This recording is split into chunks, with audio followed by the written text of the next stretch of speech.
Bem-vindos à nossa aula de psicanálise. Hoje abordaremos o modelo junguiano. Olá, alunos do nosso curso de aconselhamento pastoral. Que bom ter a sua companhia novamente em mais essa videoaula. Hoje nós estamos dando continuidade à introdução da psicanálise, né? Nas últimas aulas nós falamos acerca de Freud e dos conceitos freudianos, né? Que foram estruturando e dando a imagem, né? A característica do que é a psicanálise hoje. E nós vamos falar também agora sobre Jung, né? Eu deixei um vídeo falando sobre a biografia e todas as informações relacionadas a quem foi Jung, né? Então, essa aula eu quero destacar 3 das principais teses defendidas por Jung, que vão ser muito úteis, né, para as nossas sessões de terapia quando estivermos em atendimento. Bom, pessoal, então nós iremos falar sobre o consciente, o inconsciente e sobre o sombra, né, que também pode ser descrito como sabotador das nossas decisões, né, nas nossas tomadas de decisões. Mas vamos por parte.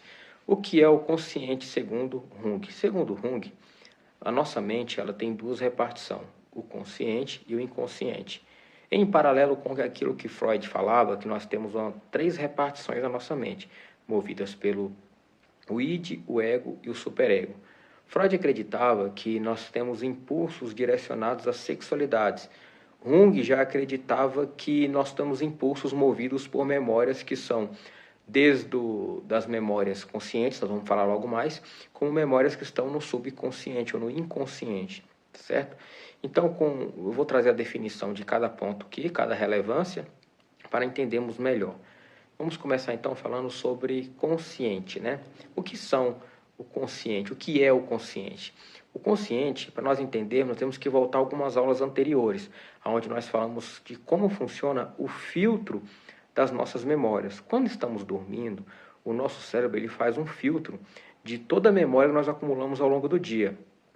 Em especial, durante o dia, nós acumulamos centenas de memórias. Tudo aquilo que é alcançado pelos nossos sentidos tornam memória. Então, ou seja, todo perfume que sentimos ou odor, todo barulho, som ou ruído que ouvimos se torna memória. Tudo aquilo que sentimos por meio do paladar se torna memória. Tudo aquilo que ouvimos se torna memória. Tudo aquilo que nós vemos se torna memória. Tudo aquilo que nós tocamos ou toca na gente se torna memória. Então, ao longo do dia, nós acumulamos milhares de memórias. E essas memórias, durante o seu sono, o seu cérebro faz um filtro do que são memórias essenciais para a sua sobrevivência e as memórias que não são. Entretanto, a nossa mente ela não possui a lixeira. Então, nossas memórias não são descartadas. A gente usa o termo descartado, você vai ouvir muito eu dizer isso durante as aulas, né? As memórias que são descartadas, mas eu falo descartadas porque elas não são úteis naquele instante. Entretanto, ela tem o seu lugar de validação que nós vamos entender nessa aula, tá? As memórias que são relevantes para a nossa sobrevivência, como aquilo que vai garantir a nossa sobrevivência, né? E lembrando a todos que o nosso cérebro ele tem essa missão, tá? E essa missão é como se fosse uma prioridade para ele, garantir a nossa sobrevivência. Então, a nossa mente ela vai lutar arduamente para isso, ela vai se esforçar ao máximo para garantir a nossa sobrevivência. Isso significa que ela vai preservar memórias como beber água, né, se alimentar, ir para o trabalho, cuidar da sua família, enfim, aquilo que dentro da sua ótica cultural, aquilo que você foi educado, aquilo que foi ensinado a você, né, que você acredita ser pautado em valores que simbolizam a sua sobrevivência, né, o seu cérebro ele vai preservar memórias associadas a isso. Então é bem comum, por exemplo, você não esquecer como é que você dirige, você não vai esquecer como é que,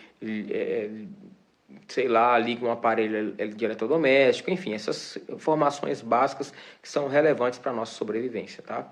Segundo a nossa mente.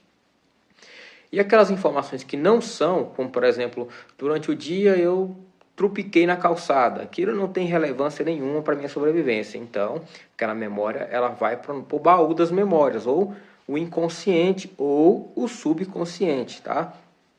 Fica ali arquivado dentro daquela caixinha onde ficam as memórias que não são úteis. Entretanto, ao longo da vida, as duas memórias são acessadas. A memória da consciência ela é acessada da seguinte maneira. Você vai tomar uma decisão, você sempre vai tomar decisões pautadas em sua sobrevivência por causa dessa divisão do cérebro voltada para a consciência. Então, ou seja, nenhuma decisão que você vai tomar vai ser arbitrária, sem fundamento, sem uma definição, sem um pré-estabelecimento.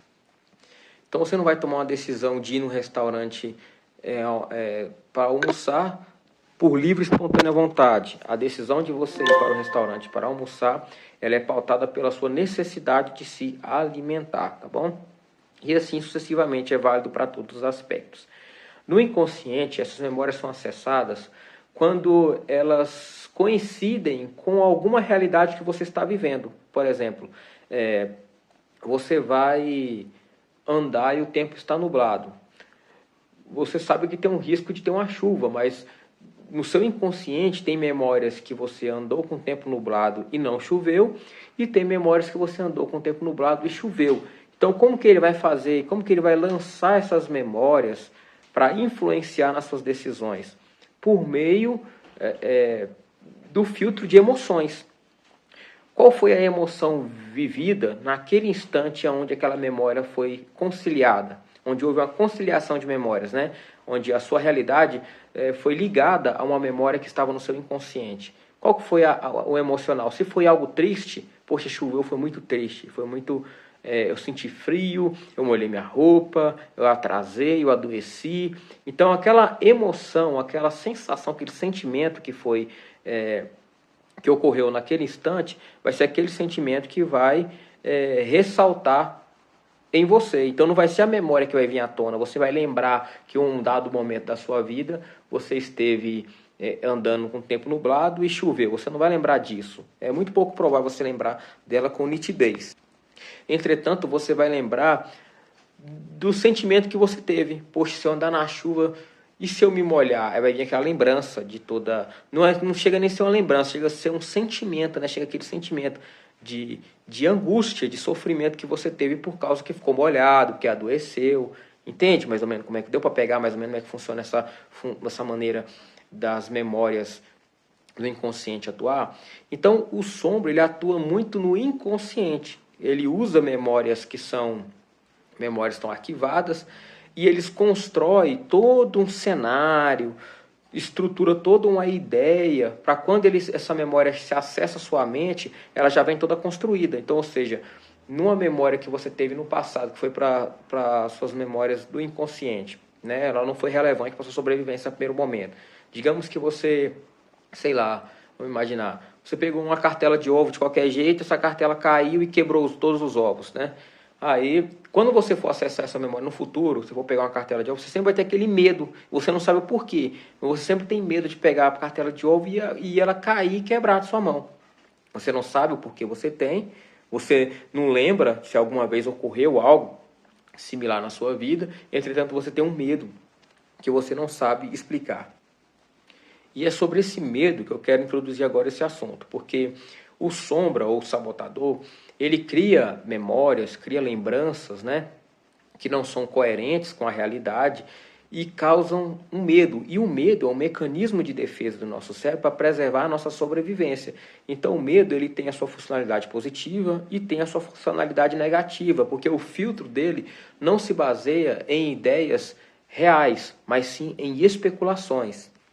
Então, ou seja, sua mente ela vai especular que se você sair com o tempo nublado, tem risco de você pegar chuva. É uma especulação. Não há garantias que você vai sair, você vai se molhar. Mas a especulação desencadeia um medo e o medo acaba paralisando você de sair da sua casa sem antes se preservar, para pegar uma sombrinha, pegar uma capa de chuva, se resguardar. E pode ocorrer de a chuva cair, sim, mas pode ocorrer de não cair, porque se trata de uma memória de especulação.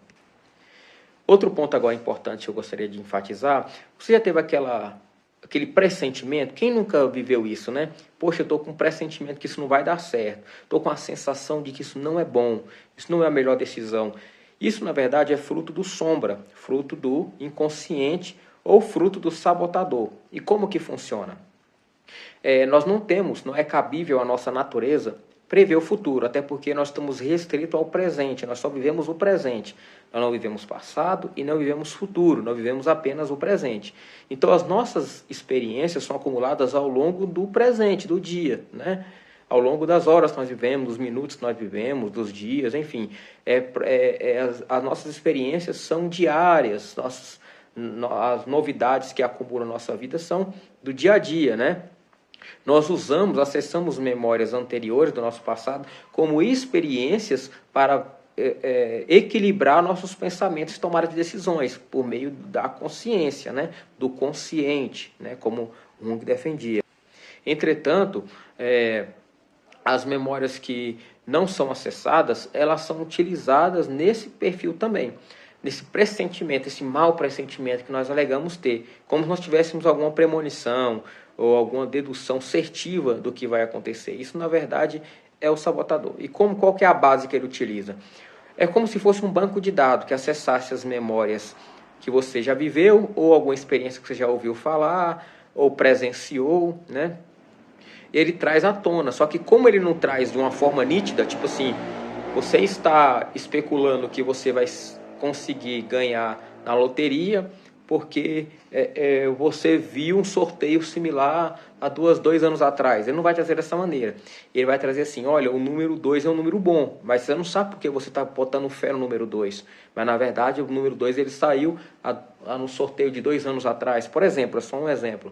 Eu vou fazer vou selecionar os meus números com base nos números tal, eu sonhei com tal animal, eu vou optar por tal número. A gente sempre cria essas especulações, né?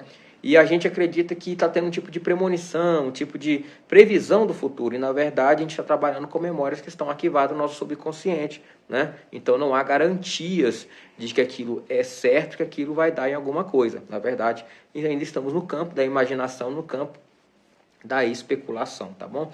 E o sombra, ele trabalha dentro desse aspecto também, de influência nessa questão dos sentidos, né? Daquele mau pressentimento, aquela sensação de ruim, ou sensação de que algo bom está chegando também, é o sabotador também, porque as nossas decisões, a nossa vida, ela é pautada no realismo. O que significa isso? Significa que nós não fazemos nada sem colher um fruto de algo. Por exemplo, eu não vou colher algo bom se eu não semeei algo bom. Eu não vou colher um bom salário se eu não procurei uma educação adequada ou ocupar os melhores lugares profissionalmente para ter um bom salário.